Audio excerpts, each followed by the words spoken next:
Ahí va. Yes. Bueno, anticiparles que yo tengo una enfermedad poco frecuente, tengo discapacidad visual, así que seguramente no me van a ver la cara porque me pego mucho a la pantalla para leer, les anticipo eso, pero bueno, acá estoy. Bueno, hoy me convocaron para hablar un poco de salud mental en la enfermedad de Fabry, cuáles son las sensaciones, las emociones que atraviesa una persona, una familia, cuando llega este diagnóstico. Bueno, en principio, poder enmarcar un poco que la enfermedad de Fabry es una enfermedad genética, crónica y poco frecuente. Entonces, bueno, como nos comentó muy bien Sebastián, genética porque se va heredando de generación en generación, depende de la herencia ligada al cromosoma X, y poco frecuente por la prevalencia. O sea, una enfermedad es poco frecuente cuando afecta a 1 en 2.000 personas o menos, 1 en 10.000, 1 en 100.000.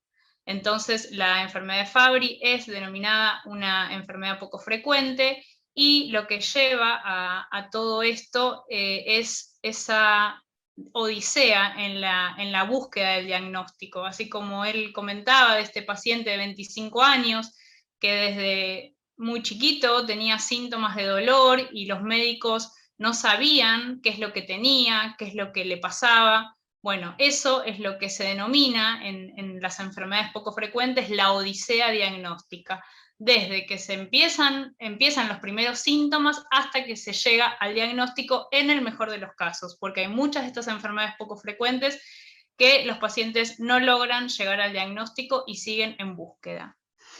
Bueno, ¿por qué pasa esto? ¿Por qué hay una odisea diagnóstica? Las enfermedades poco frecuentes son muchas, son entre 6.000 y 7.000 entidades descritas. Es imposible que un médico pueda estudiarlas todas y conocerlas todas. Siempre decimos que nosotros somos a lo mejor una clase especial dentro de la carrera de medicina, entonces es muy difícil poder diagnosticar. Y hay un desconocimiento por parte de la comunidad médica y de la sociedad en general. O sea, uno nombra sus enfermedades, yo nombro mi enfermedad de Stargardt o enfermedad de Fabry, enfermedad de Gaucher, y la gente no sabe qué tiene, a qué remite, y eso es lo que pasa, y por eso se tarda tanto en llegar a los diagnósticos. Nosotros, desde las comunidades de pacientes, organizaciones, los pacientes en general, lo que tenemos que hacer junto a los médicos es poder visibilizar estas patologías, que los médicos las sospechen y que las diagnostiquen, porque siempre se dice que no se sospecha lo que no se conoce. Entonces, si los médicos no llegan a conocer estas entidades, no las pueden sospechar, no las pueden diagnosticar, y los pacientes no acceden a los tratamientos. Porque muchas veces las patologías poco frecuentes lo que tienen es que hay un periodo de ventana para acceder a los tratamientos, y a veces si se diagnostica tarde, se llega tarde y no se puede acceder al tratamiento. En el caso de Fabry, lo que decía el doctor Sebastián es esto de la importancia de llegar temprano al diagnóstico para poder tener un mejor pronóstico si se accede al tratamiento. Bueno, después la falta de información, lo mismo, si bien es a nivel médico, muchas veces la falta de información es en general, porque uno va con este tipo de enfermedades, también lo que pasa es que, como decía este chico, fue diagnosticado por depresión. ¿Por qué? Porque el médico no sabe lo que tiene, entonces lo deriva a un psicólogo, el profesional de salud mental tampoco sospecha de este tipo de enfermedades, entonces se va generando todo una desinformación por parte del entorno de los pacientes que hacen que no se llegue al diagnóstico y por ende al tratamiento. Bueno, esta patología no tiene cura, pero sí tiene tratamiento, y es muy importante que se diagnostique para que después se acceda a los tratamientos disponibles en nuestro país. Bueno, estas enfermedades tienen la implicancia de vulnerar muchos aspectos de la vida de las personas. Realmente hay ámbitos en donde la vida gira en un 180 grados porque la psicología de esa persona, todo lo que implica su percepción respecto a lo que le pasa, a lo que siente, a lo que puede transmitir de lo que le pasa, se ve afectado. totalmente la patología de Fabry lo que hace es generar mucho miedo, muchas inseguridades, incertidumbre respecto a cómo va a ser el pronóstico de esta enfermedad, ya sea en los niños, por parte de qué es lo que le está pasando, que no puede determinar y ponerle nombre, porque en la infancia es muy complicado poder darle nombre a esto que sienten los niños, en los jóvenes es muy complejo, y en la adultez también respecto a cómo va a ser el pronóstico, qué voy a poder hacer, qué no voy a poder hacer. Después, hoy hablábamos con el doctor la implicancia que tiene a nivel económico, ¿no? Porque realmente una persona afectada de Fabry, cuando tiene muchos síntomas, se incapacita, ¿no? Se incapacita laboralmente, se incapacita para sus relaciones sociales, o sea, el dolor es incapacitante y el dolor paraliza a la persona toda, o sea, no es que, bueno, me duele, pero puedo seguir haciendo, no, cuando te duele algo, estás frenado, estás, como decía recién Analía, me duele, me quema, y seguramente debe tener que dejar de hacer las cosas que tiene que hacer. Entonces, socialmente, económicamente, culturalmente, todo esto se ve vulnerado por este tipo de enfermedades. Bueno, el impacto emocional del diagnóstico en las familias, ¿no? Yo siempre pienso que los diagnósticos de este tipo de enfermedades es como que arrasan la homeostasis, el común de decir, bueno, éramos una familia tranquila, sin ningún problema. Bueno, cuando llegan este tipo de enfermedades, algo arrasa la homeostasis de la familia y surgen diferentes emociones, porque cada familia vive estos diagnósticos de una manera diferente. A mí me interesa mucho remarcar que yo puedo dar generalidades, pero hay que ver cómo lo vive cada familia de modo particular. Entonces, a algunas familias les produce alivio por decir, uy, qué bueno llegamos, al fin tiene nombre y apellido lo que tiene mi hija, lo que tengo yo, tantos años buscando y diciéndome que tengo algo psicológico, o que mi hijo miente o que inventa, y realmente se siente un alivio, decir, bueno, llegamos al diagnóstico. Eso es algo que suele pasar en el impacto emocional que tiene una familia. Después la culpa que le genera a los padres, a lo mejor traer un hijo al mundo con este tipo de sufrimiento, de dolencia, con esta patología, porque ya de por sí yo no soy mamá, pero sé que traer un hijo al mundo siempre implica una culpa, decir, uy, lo traje a que sea feliz, y cuando uno le suceden ciertas cosas que se corren un poco de ese deseo, uno siente culpa. Y bueno, con las enfermedades poco frecuentes, bueno, en particular con la enfermedad de Fabry, los padres atraviesan estas sensaciones y estas emociones. Después viene toda una etapa de la determinación, ¿no? Decir, bueno, estamos firmes, tenemos el diagnóstico, yo le quiero dar la mejor calidad de vida a mi hijo, porque se lo merece, porque son sus derechos, y los padres hacen absolutamente todo por llegar a ese tratamiento, a ver a los mejores especialistas. Es como que uno se planta de manera diferente. Después empieza el tema de la resiliencia, ¿no? Esta sensación de, bueno, con todo esto malo que me pasó, ¿qué puedo sacar de bueno? Que empezar a verle como la cuestión positiva a todo lo que en un momento parece una nube negra que invade toda nuestra vida, todo nuestro cuerpo, y aparece esto, ¿no? La resiliencia, empezar a transformar eso malo en algo bueno, a veces ayudar a los demás, a veces empezar por la familia, comunicando. Cuando son patologías hereditarias, muchos miembros de la familia están afectados y muchos tienen miedo y niegan esto y no quieren estudiarse. O sea, tenemos con un montón de patologías esta sensación y esta situación, en realidad no es sensación, de que los miembros no quieren estudiarse, lo niegan, aún teniendo síntomas y sabiendo que hay tratamientos, porque eso es muy importante. Esta patología tiene tratamientos disponibles y tenemos que llegar a los diagnósticos y ayudar a que los familiares puedan entender que con un tratamiento pueden mejorar su calidad de vida y que no tengan miedo, porque hay profesionales que los pueden ayudar. Después, bueno, entra también una sensación de desesperación, ¿no? Porque uno lo primero que hace es buscar en internet y leer pronósticos y cosas de lo que siente, de lo que le va a pasar, de falla renal, problemas cardiovasculares en el cerebro, o sea, todo eso desespera mucho a la gente. Pero nadie puede negar de todos tenemos derecho a investigar, a saber de nuestras patologías. Acá sabemos, por ejemplo, Fabián, que se sabe todo y estudia todo, y bueno, somos pacientes y tenemos derecho a saber, pero a veces entra la desesperación, y más cuando uno no tiene tantos recursos simbólicos para comprender lo que está leyendo. Por eso, ante esta desesperación, consulten con sus médicos, pregunten, sáquense todas las dudas, y recuerden que cada patología afecta de manera diferente en cada vida, por eso siempre se hablan de generalidades. Después la frustración de ¿por qué a mí?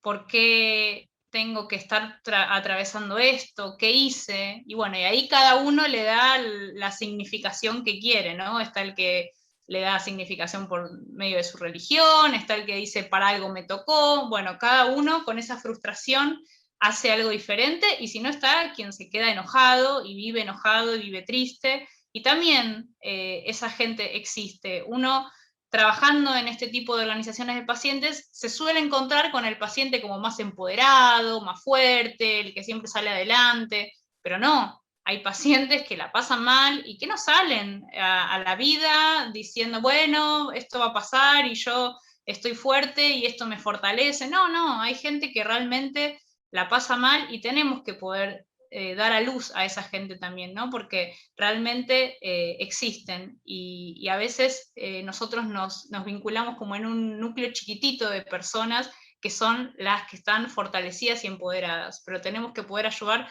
a toda esa gente que la está pasando mal y que está en su casa sin salir y sin querer vincularse con otros. Y después, algo que también pasa es esto de que cuando llegan estos diagnósticos a las familias, hay una reestructuración familiar.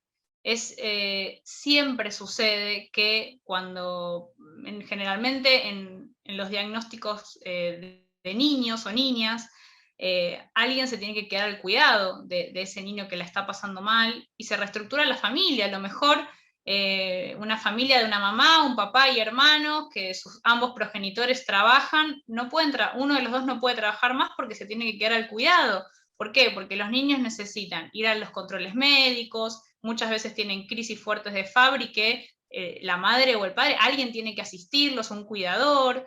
El tema de acompañarlos a las terapias, o sea, en principio sabemos que si reciben terapia de reemplazo enzimático tienen que ir al hospital, bueno, después se hace la cuestión domiciliaria si todo va bien, pero todo eso, hoy en día vivimos en una sociedad que la verdad que si pueden contratar a alguien que no tenga todas estas complicaciones, y no te contratan, o sea, es como lamentablemente vivimos en un mundo capitalista, y esto es lo que atraviesa una familia. Entonces, la reestructuración familiar, que implica problemas económicos graves, porque no es lo mismo tener a dos papás trabajando que uno solo tenga que traer el dinero a la casa. Y otra cosa que sucede en este tipo de patologías es que hay una ruptura de la pareja parental.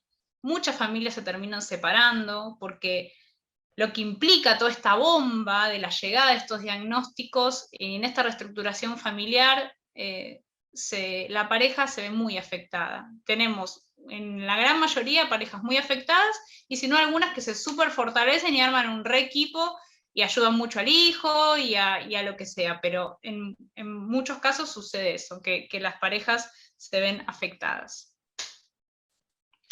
Bueno, vamos a hablar un poquito de Fabry en la infancia. A mí me gusta mucho una metáfora, un cuentito que dice que cuando uno está esperando un hijo, piensa que es un viaje a la playa. Entonces se prepara con todo para viajar a la playa y lleva su balde, su sombrilla, su reposera, y cuando aterriza ese avión, en lugar de aterrizar en la playa, aterriza en la montaña. Y todo lo que habías pensado para la vida de ese hijo, porque era viajar a la playa, ya tenías todo, tenías las guías, tenías los instrumentos para jugar, todo eso no sirve, porque en la montaña se necesitan otras herramientas y otras cosas, entonces tenemos que armar los propios caminos. Entonces, a lo mejor un papá, una mamá, cuando obviamente espera un hijo, no espera que nazca un hijo con una patología, y tenía todo lo que le dieron, los consejos que le dio su familia, los consejos que le dieron los amigos, y todo eso no sirve. Hay que empezar a buscar consejos en otros lados. A veces hay escritos respecto a algunas patologías, y a veces no. A veces hay que ir viviendo el día a día y implicándose en lo que le va pasando a tu hijo, y ahí generar tus propias guías de tratamiento, de acompañamiento. Entonces, esa metáfora del viaje a la playa, que terminó siendo un viaje a la montaña, a mí me gusta mucho para pensar esto de los diagnósticos. A veces uno lo puede pensar en la infancia y a veces lo puede pensar para la adultez. Bueno, un niño o niña con enfermedad de Fabry, es importante que la familia sepa qué es lo que le pasa a este niño o niña, porque a veces uno se cierra en la familia más íntima, en la mamá, el papá y los hermanos, que a lo mejor se vinculan con primos, con tíos, que no entienden mucho qué es lo que le pasa y no saben cómo anticiparse y cómo tratar a esa crisis a lo mejor de Fabry que le agarra a ese niño o niña cuando está compartiendo con otros seres de su familia. Entonces, poder explicar, anticipar lo que le puede llegar a pasar a estos niños es importante para que la familia sepa, no se desespere y tengan los recursos para poder acompañar esos momentos de malestar, porque pueden ser crisis de Fabry y de dolor, o también pueden ser alguna crisis de angustia que le agarra a alguno de los nenes por recordar lo que vivió el día anterior con su crisis de dolor, o lo que le pasó en la escuela por tener que retirarse de la escuela cuando se tuvo que hacer su terapia de reemplazo enzimático.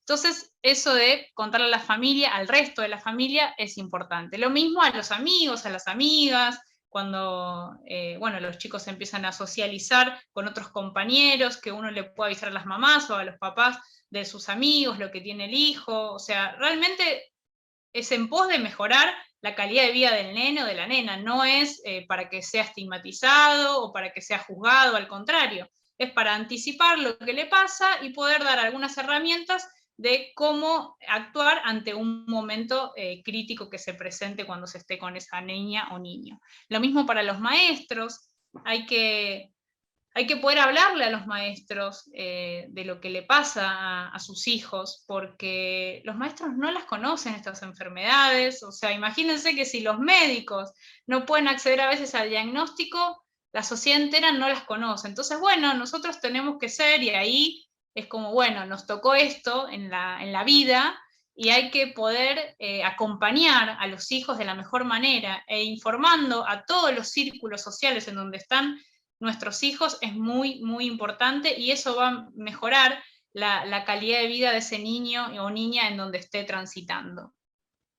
Bueno, y después lo mismo para otros cuidadores, si los chicos se quedan al cuidado de alguna persona que no conozca la enfermedad, que esté anticipada y que sepa un poco cómo tratar, tener los teléfonos a dónde llamar, eso también para hablar con los maestros. A veces en algunas ocasiones hasta el cuerpo médico, el equipo tratante habla con la escuela para hacer algunas cuestiones de intervención respecto a cuando el niño tiene que faltar mucho por el tema de reemplazo enzimático o lo que sea, tener el tema de la tarea en el hogar, ir buscando la manera de que ese chico tenga una inserción escolar lo más normal posible.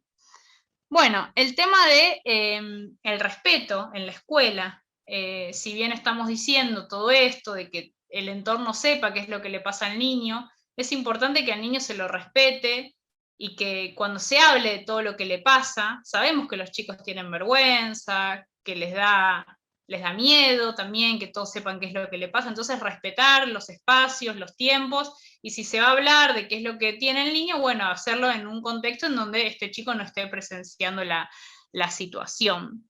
Y esto de los acompañantes entrenados, ¿no? Poder hacer un entrenamiento, darle herramientas a los que van a estar acompañando a ese niño. Sabemos que el bullying está a la orden del día, todos los chicos sufren bullying, hostigamiento, hoy en día es un común denominador en los niños y adolescentes. Realmente como profesional de salud mental me preocupa mucho porque las consecuencias y la marca que deja este sufrimiento en esta etapa de la vida es muy, muy perjudicial para el resto de la vida. Entonces, poder hablar con sus hijos respecto al bullying y que ellos lo hablen, lo pongan en palabras, porque sus hijos se lo comentan y se lo transmiten, ustedes pueden hacer algo. Entonces, abrir este tipo de debates en la familia para que los chicos denuncien, digamos, qué es lo que está pasando y ahí uno actuar sobre los compañeros en la escuela, hablar con los adultos que están presenciando eso y no están haciendo nada. Después, el tema de, bueno, lo que yo decía antes, las consultas médicas, muchas veces los chicos se ausentan durante los tratamientos, durante las consultas médicas, o sea, son chicos que están acostumbrados a que durante la primera etapa escolar siempre estuvieron de un lado a otro y perdiéndose muchos momentos de la escuela, muchos momentos de clase, que después al otro día todos los compañeros preguntando y el niño teniendo que explicar y dar un poco contando lo que le pasa, ¿no? Después hay algo que también es importante, el tema de hablar con el profesor de educación física, porque los chicos no pueden realizar todas las tareas o las indicaciones o las propuestas que dan este tipo de docentes, porque realmente tienen una afección que puede generar y terminar en una crisis de Fabry. Entonces, la educación física es muy importante, pero hay que ir viendo y tratando con el médico cuáles son los mejores ejercicios que pueden favorecer al niño, pero no hacerle entrar en una crisis. Algunos chicos tienen algunos problemas de desarrollo, entonces estar atentos de cómo viene siendo el desarrollo madurativo de los chicos, ir evaluando, ir viendo cómo le va yendo en la escuela, y si no, hacer alguna consulta, pero saber que puede haber algún tipo de problema en el desarrollo o en el aprendizaje. Y bueno, después lo que había comentado antes, el tema de en la casa, a veces se puede hacer algunas cuestiones respecto a la escuela, llevar tareas, para que el chico no tenga que perder esa escolaridad que seguramente lo distrae y lo une a su círculo social, más allá de que no esté en la escuela en presencia. Esto de la pandemia también ayudó a que muchos chicos también sientan eso de que a veces no se puede ir presencial y se tiene que hacer las cosas desde la casa.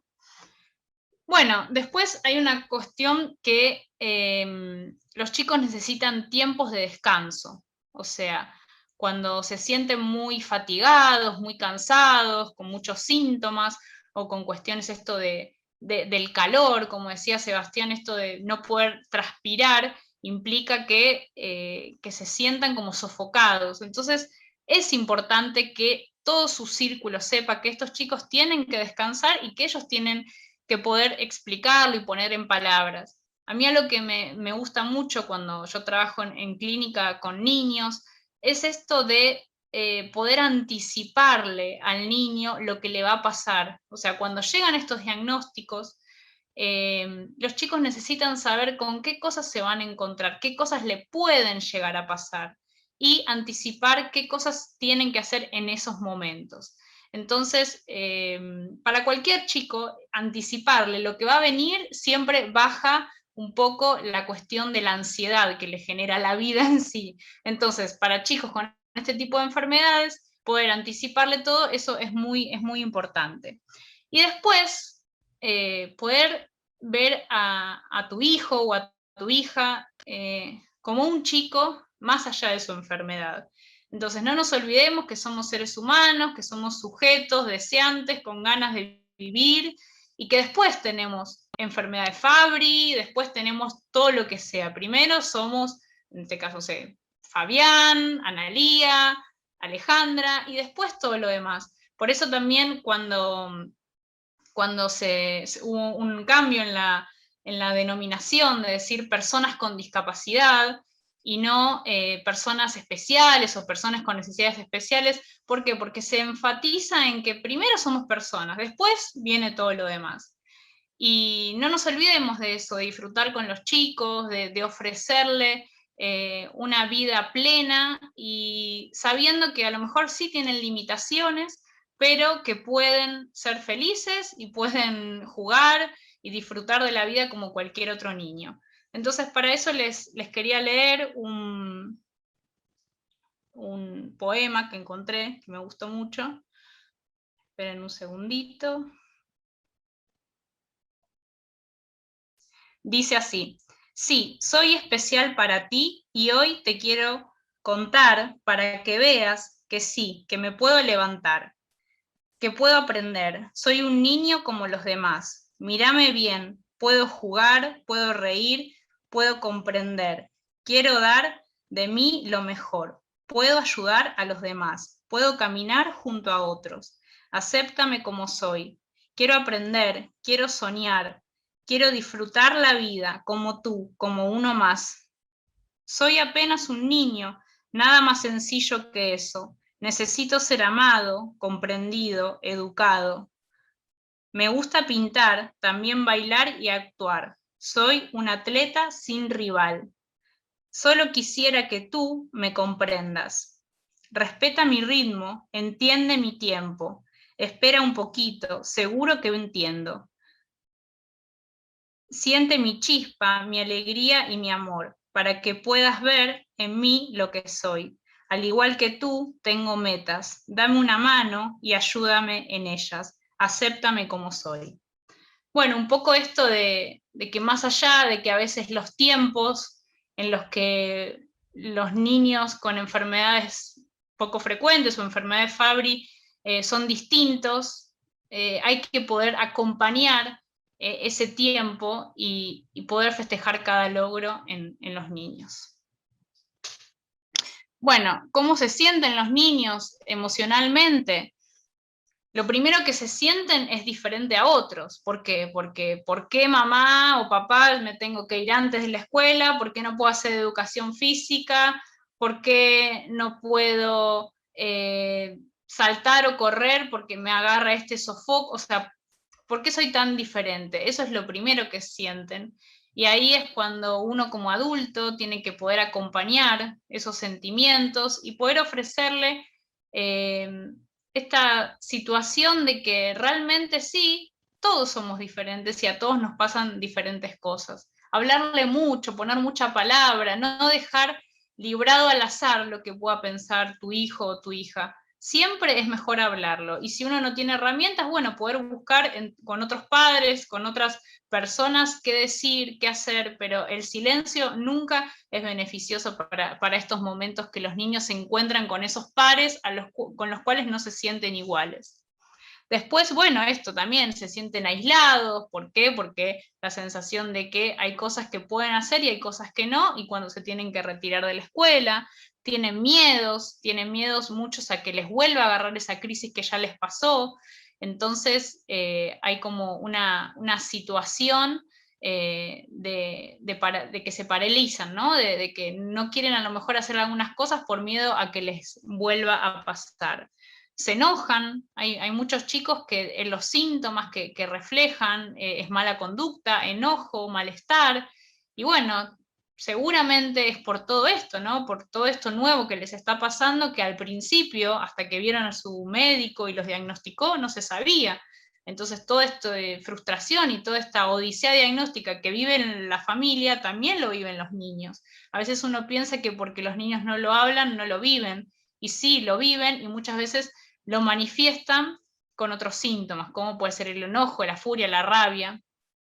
Y este tema de la incomodidad, porque, bueno, si hay chicos que padecen la cuestión del estreñimiento o la diarrea, bueno, ir a la escuela con todos estos síntomas realmente es incómodo para cualquier persona, imagínense para un chico chiquitito. Bueno, después quería hablar un poco de lo que tienen que tener en cuenta los padres y los cuidadores. Dice, la crisis de Fabry en los niños o niñas Es cuando su hijo tiene mucho dolor, puede durar desde unos pocos minutos hasta varios días, y algunas personas lo describen como una especie de sensación de calor, comezón en las plantas de las manos y en los pies, y extendiéndose por todo el cuerpo. Bueno, esto como este dolor de lo que hablaba Sebastián, esta crisis de dolor que invade el organismo y se manifiesta mucho en pies y en las manos. Bueno, ¿y qué hacer con las crisis, no? ¿Cómo manejar estas crisis con un niño chiquito o una niña? Como les decía antes, anticipar, hablar con el médico, que el médico le explique al chico lo que va a pasar, lo que va a sentir, qué puede hacer. Con esto, como decía Analía, realmente, bueno, su experiencia fue mala, porque tratando de apalear estos síntomas de dolor, tuvo consecuencias y efectos adversos en la medicación que le dieron. Entonces, poder hablarlo con los hijos, los chicos entienden, y a veces uno piensa que no, pero sí, escucharlos, darles el lugar a que se expresen. Quizás a veces no todos pueden hablar, entonces en buscar un lugar en donde puedan dibujar, donde puedan expresar de otra forma qué es lo que sienten. Obviamente acompañarlos, y a mí me parece importante decir que tienen que pensar juntos a sus hijos cuáles son estos factores que se le dice el desencadenante, cuál fue el gatillo para que apareciera esta crisis. Entonces estuve leyendo un poco que hay gente que recomienda hacer como si fuera un diario de lo que se consumió, de lo que se comió, de lo que se hizo, para ir identificando juntos con los niños cuáles son los gatillos que despiertan estas crisis y empezar a anticiparse y evitarlas. Entonces, si uno lo construye, o sea, no es lo mismo decirle a un niño, no hagas esto, lo otro, a ir construyendo con él esta guía o estas cosas que hacen que se despierten estas crisis. Eso se internaliza mucho mejor y los chicos seguramente pueden evitar esas situaciones, porque a nadie le gusta sufrir y a un niño tampoco. Y esto decía de determinar el umbral de dolor, ¿no? Que ellos puedan saber cuándo es una crisis, o sea, cuándo lo que están sintiendo ya no es lo que ellos suelen tener, porque seguramente hay dolores que pueden soportar más y hay dolores que pueden soportar menos. Entonces, ir buscando y consensuando cuáles son las palabras que ellos identifican para decir, hoy estoy en crisis, hoy tengo como un dolor muy, muy fuerte. Por eso identificar el umbral. Bueno, Fabry en la juventud, porque bueno, como decía Sebastián, la patología puede despertarse en varios momentos de la vida, a veces aparece en la infancia y surge y se transcurre toda la vida con la enfermedad, y a veces aparece en diferentes momentos de la vida. Entonces yo pensé algunas preguntas que surgen cuando uno es joven, cuando está terminando la escuela. Entonces decía, ¿y ahora cómo explico lo que tengo en la universidad, en el trabajo, a mis amigos y a mis amigas? O sea, ¿cómo uno se tiene que fortalecer mucho para poder decirle a un profesor universitario, tengo este problema y necesito a lo mejor o más tiempo o descansos, o depende de la carrera que se elija? Hay cuestiones que se van a poder hacer y hay cuestiones que no se van a poder hacer. A los amigos, a los círculos sociales, o sea, la juventud, la adolescencia es una etapa donde uno tiene mucha vergüenza de su propio cuerpo de por sí, independientemente de tener o no una enfermedad. Entonces, ¿cómo transmito a los pares, ¿no? ¿Qué es lo que tengo? Después, ¿quién me va a creer si digo que estoy cansado o que me queman las manos? Hay muchas cuestiones respecto a esto. O sea, este tipo de enfermedades, al ser como si fueran invisibles, la gente no cree y se desestima lo que tenemos, incluso desde la comunidad médica. Siempre es como, bueno, si no tenés nada, te hicimos todo, no hay nada, bueno, entonces imagínense quién va a creerle a ese chico, ¿no? O a esa chica que está transmitiendo esto. Y si digo en un trabajo que tengo Fabry, ¿me van a despedir? Por ejemplo, es una pregunta que suele suceder. Otros como yo se sienten sobreprotegidos por su familia. A veces cuando empiezan se transita este pasaje de la infancia a la adolescencia, juventud. Los niños con enfermedad de Fabry o niñas a lo mejor fueron muy sobreprotegidas por su familia. Entonces hay que empezar a poder ayudar a soltarse, a lo mejor ofreciéndole que hagan sus consultas con los médicos de manera individual. O sea, cuando una persona ya cumple su mayoría de edad, hay un montón de cuestiones que tiene que empezar a poder hacer solo. Entonces, estas preguntas surgen como, che, ¿todos los papás también sobreprotegen tanto a los chicos con Fabry? Consumir alcohol y dormir poco, ¿no son buenos para mí? Bueno, adolescencia, juventud, ¿qué hacen los chicos? Toman alcohol. Realmente esto es muy perjudicial para la salud de personas con enfermedad de Fabry. Y también lo que implica socialmente, ¿no? Porque, a ver, la juventud es salir, joda, alcohol, no dormir, y todo esto implica un montón de cuestiones de aislamiento, de sensación de cómo lo digo, se van a reír de mí, yo no puedo tomar. Bueno, culturalmente, ¿no? Los varones es como que siempre toman más, entonces, bueno, no puedo tomar. Todo esto genera como un montón de malestar en los jóvenes. Y si tengo pareja, ¿qué tengo que contar? ¿Que tengo Fabry? Y si quiere ser mamá o papá, voy a transmitirle la enfermedad. Y si quiero ser papá o mamá, voy a transmitirle la enfermedad a mi hijo o hija. Bueno, esas son todas preguntas que a lo mejor desde la comunidad médica o a veces desde países europeos piensan que este tipo de cuestiones y de problemáticas aparecen en la adultez, muy adultez, y no, y hay embarazo adolescente en nuestro país, en Argentina y en Latinoamérica. Entonces, que una persona que está en pareja a lo mejor le pueda comentar a su pareja que tiene esta enfermedad y que si tienen un hijo o una hija puede padecer la misma enfermedad, es importante y hay que poder hablarlo. Tenemos muchas experiencias de embarazo adolescente en donde estas enfermedades se siguen transmitiendo de generación en generación. Entonces también a veces hay que poder hacer recomendaciones respecto a lo que vivimos nosotros en nuestro país y las posibilidades que tenemos. Bueno, las emociones. ¿Qué pueden sentir los jóvenes con Fabry? Bueno, esto que decíamos, ¿no? Incertidumbre, ansiedad, sentirse no comprendidos, bajos de ánimo, porque a lo mejor no pueden hacer todas las cosas que otros jóvenes sí pueden hacer.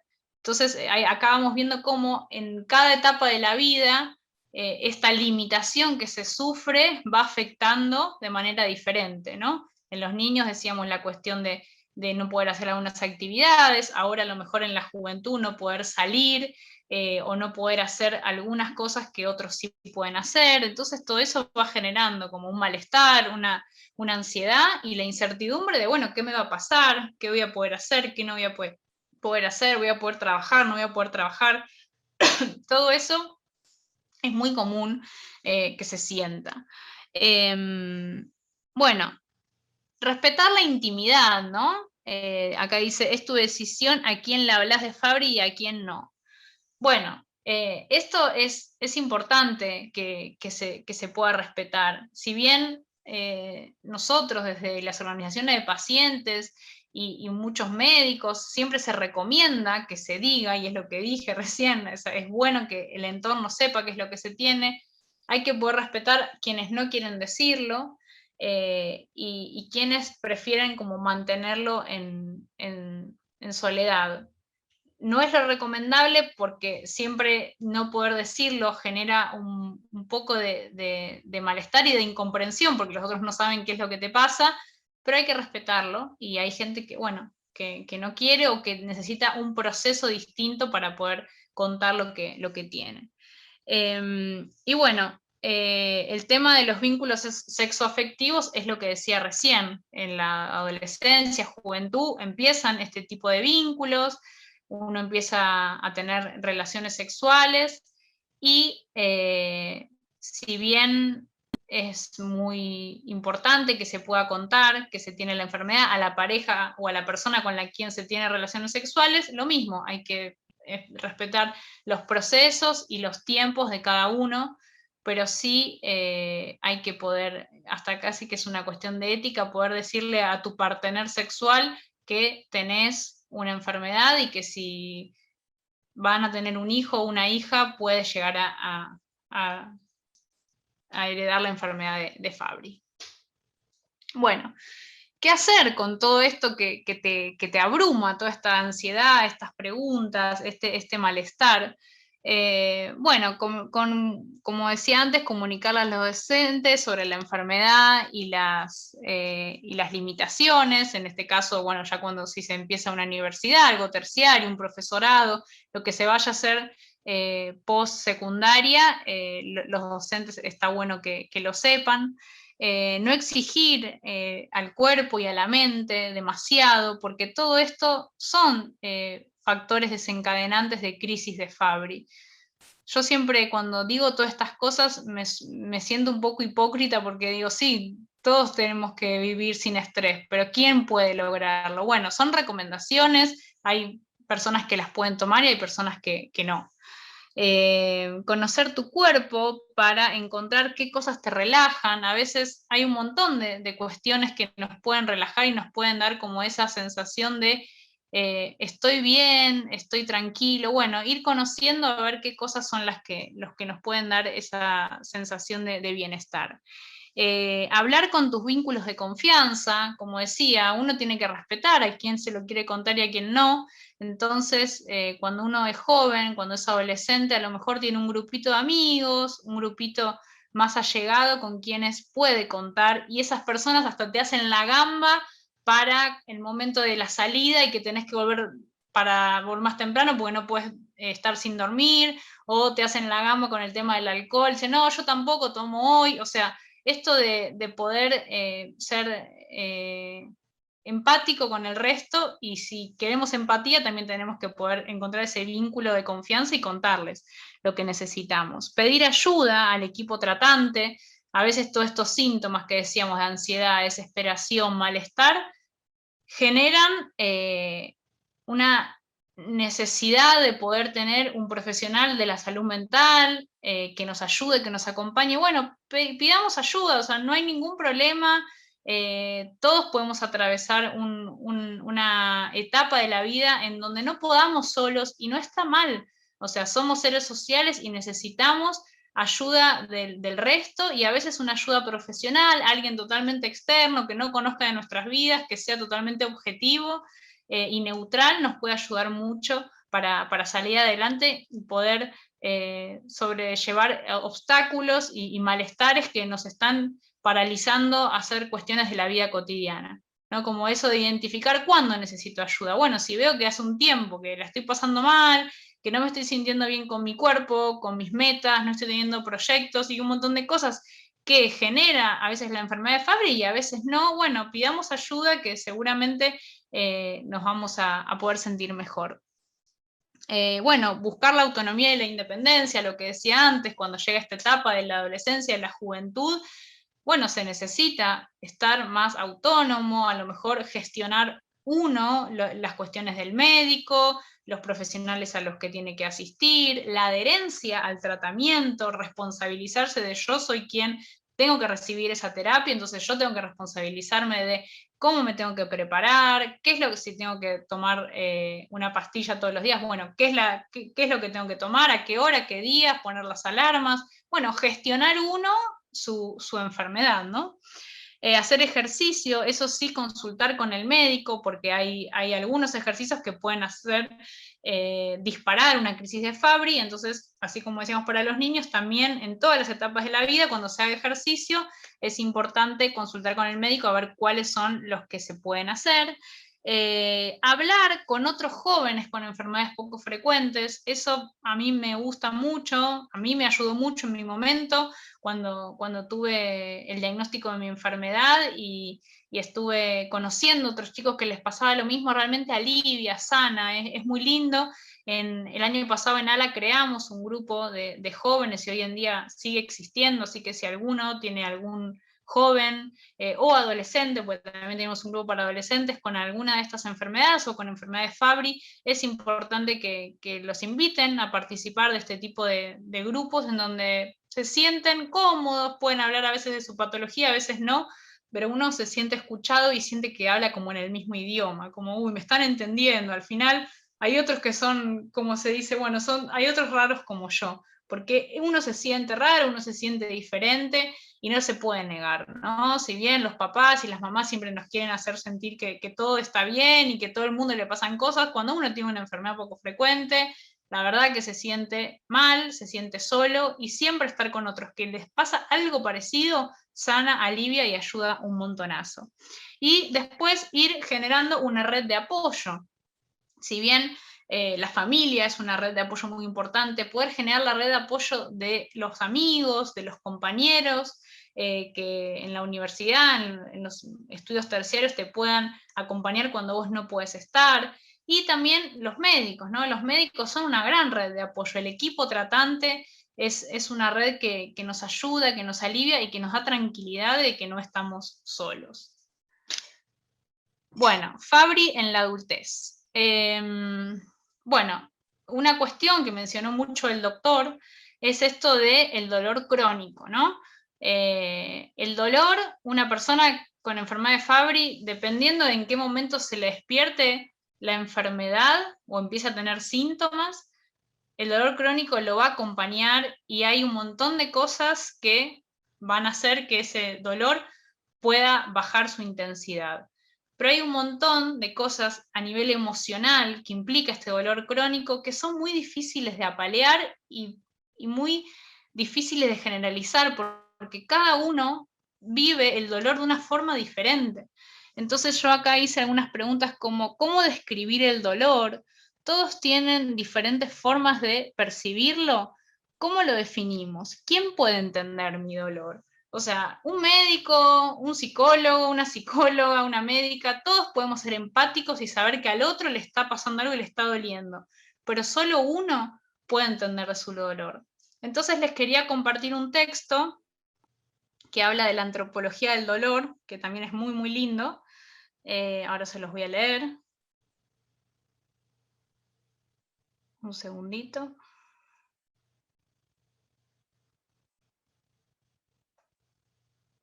Dice, el dolor no se limita nunca a un solo órgano, a un tejido dañado o a una función alterada. Absorbe toda la existencia. El dolor de dientes o de cabeza resuena en la vida toda. Transforma todas las actividades del individuo. No es el cuerpo el que sufre, sino el individuo entero, en el sentido y valor de su vida. Cuando perdura, es un abismo que devora toda su energía y no le deja nada disponible para la vida cotidiana. Transforma al individuo, altera sus relaciones filiales y conyugales, su relación con el trabajo o con el tiempo libre. Toda la existencia tambalea con el dolor, sobre todo cuando éste se vuelve crónico e impone una reorganización completa del sentimiento de sí mismo, de la vida cotidiana. Todo dolor modifica el sentimiento de identidad hasta el punto de que algunos de los que sufren dolores crónicos ya no se reconocen y viven con un sentimiento íntimo de mutilación. A menudo se distingue de modo dualista entre el dolor que afecta al cuerpo y el sufrimiento que afecta a la psiquis.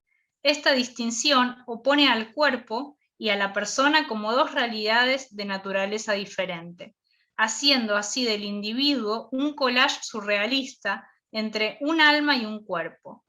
El dolor rompe la evidencia de la vinculación con el mundo, altera la relación con los otros y consigo mismo. El dolor está siempre contenido en un sufrimiento.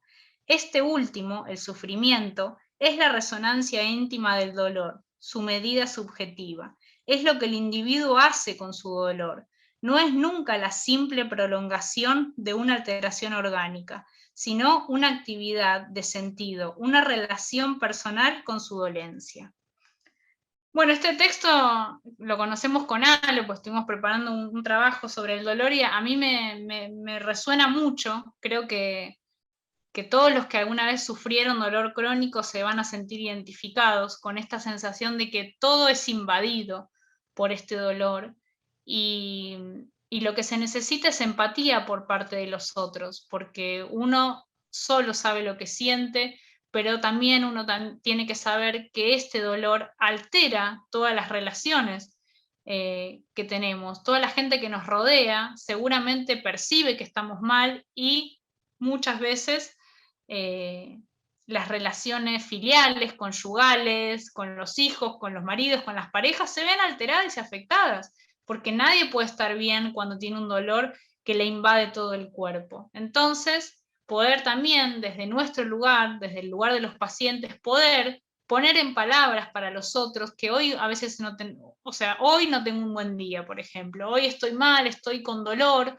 y poder ir buscando la manera de encontrar esa sensación de estabilidad que nos ayude a paliar este malestar en conjunto con otros. Hoy en día en ALAPA estamos haciendo muchos talleres para que otros que están sintiendo esta situación de dolor, de malestar, puedan encontrar un espacio en donde hablarlo, porque a veces no lo hablamos y no lo expresamos porque no tenemos en dónde. Entonces, poder ofrecer este tipo de talleres para nosotros es muy importante y también lo estamos haciendo, así que si alguno se quiere sumar, ya hicimos un taller de cuidados y cuidadores, ahora también esta semana hicimos el de dolor crónico, y bueno, así un poco vamos ayudando también desde nuestro lugar a paliar todas estas situaciones y sensaciones.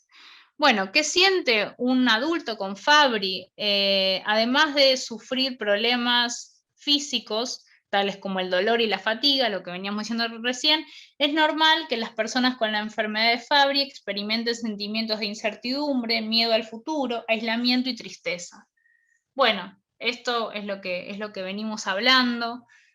En la adultez también lo que uno piensa mucho es, bueno, ¿qué va a pasar con mis hijos, con mis hijas que tienen la enfermedad? ¿Cómo van a llevar adelante su vida?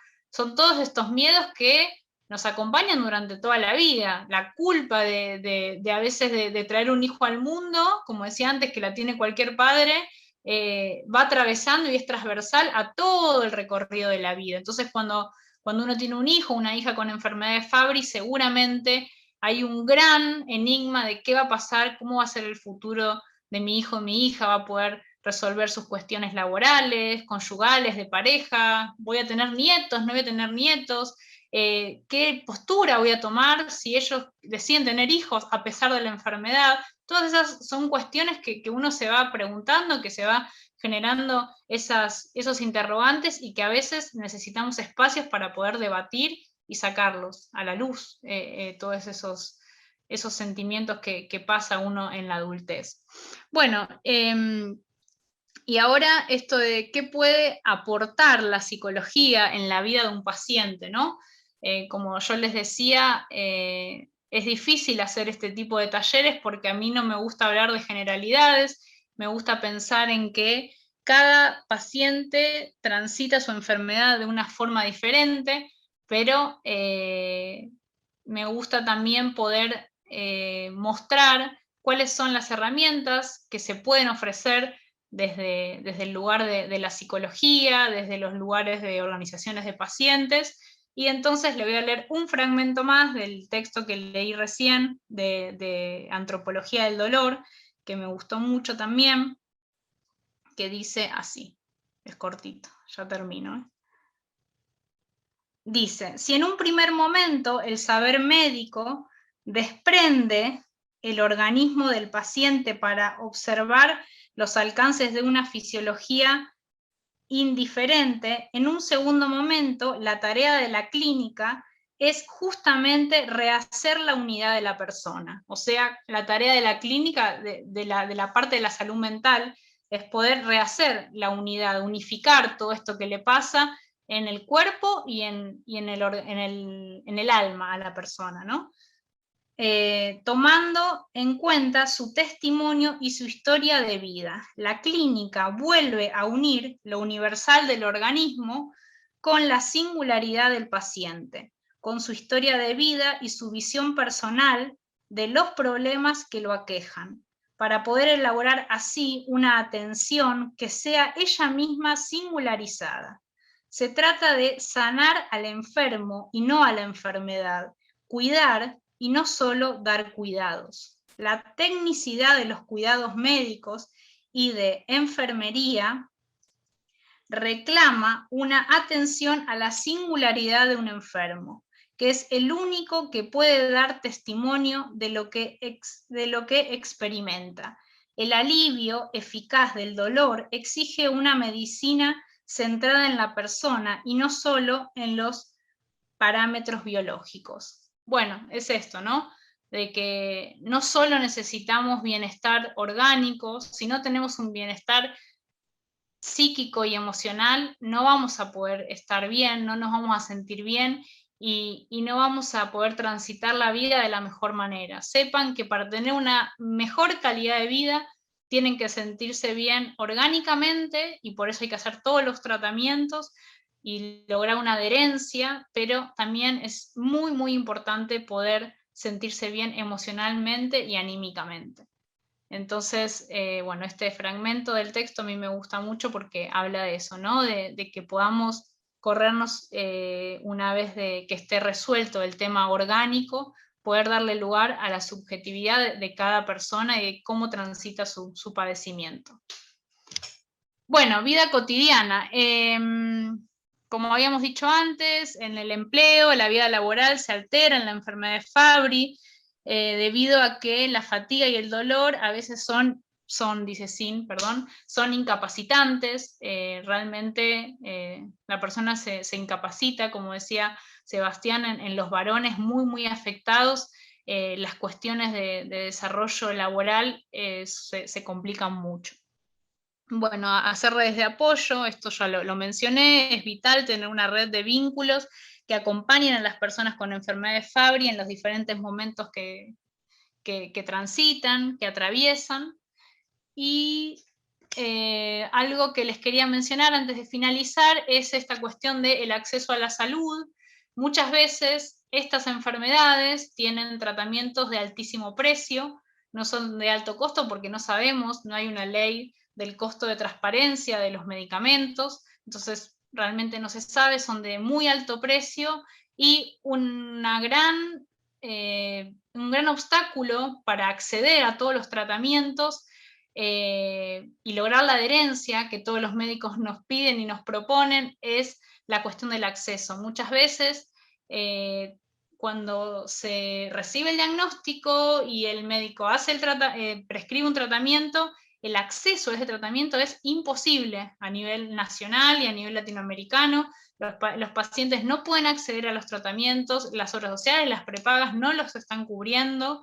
Es un problema que realmente nos ocupa gran parte de la tarea que hacemos desde ALAPA, porque es perverso estar fomentando, visibilizando que hay patologías y que tienen tratamientos y escuchando que hay un montón de terapias nuevas y que los pacientes no pueden acceder. Entonces nosotros desde ALAPA hacemos mucho trabajo para que se logre este acceso. Entonces es importante que los pacientes conozcan que hay una ley, la 26689, que es de cuidado integral de la salud de las personas con enfermedades poco frecuentes. Sépanla, llévenla a todos lados porque esa ley nos ampara. No es necesario tener el certificado de discapacidad para recibir los tratamientos. Esa ley dice que los pacientes con este tipo de enfermedades tienen que recibir la mejor atención y salud disponible en nuestro país. Entonces esa ley los va a acompañar mucho, los va a ayudar.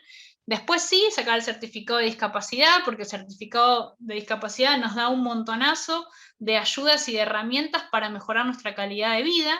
Entonces eso es importante que también lo tramiten. Sabemos que muchos pacientes con enfermedad de Fabry no están recibiendo la certificación, que no se las están dando, y bueno, haremos notas y los ayudaremos respecto a eso porque es un derecho y la enfermedad de Fabry genera discapacidad. Que sea invisible no quiere decir que no exista la discapacidad y nosotros tenemos que lograr ayudarlos. Después, la pensión no contributiva es una ayuda que reciben muchas personas que no pueden, justamente no contributiva, que no contribuyeron para recibir esta pensión, pero que tienen una complicación de salud que les implica recibirla y pueden tener una ayuda mensual. No es necesario tener el certificado de discapacidad, pero en muchas provincias lo están exigiendo para sacar la pensión. Y la pensión lo que genera y lo que implica es que a partir de tener la pensión tenés la prestación Incluir Salud, que es una prestación que muchos piensan que es una obra social, una prepaga, y no, es un programa federal. Pero nosotros hoy en día desde ALAPA tenemos mucho vínculo y estamos logrando, sin judicializar, que los pacientes accedan a los tratamientos cuando tienen Incluir Salud. Así que bueno, ese trabajo lo estamos haciendo y estamos tratando de que las prepagas, las obras sociales y todos los prestadores de salud cumplan con lo que necesitan, y hacemos constantemente trabajo en red articulando con Superintendencia de Servicios de Salud y evitando los amparos. Eso es lo que queremos, no queremos que se judicialice más la salud. Y bueno, después está otra cuestión que es la jubilación por invalidez. Hay muchos pacientes que reciben que tienen la posibilidad de, si a lo mejor aportaron algunos años, jubilarse por invalidez y recibir una ayuda económica. Bueno, terminé, perdón si me extendí y me pasé el tiempo, sí, pero bueno, eso es lo que tenía para transmitirles.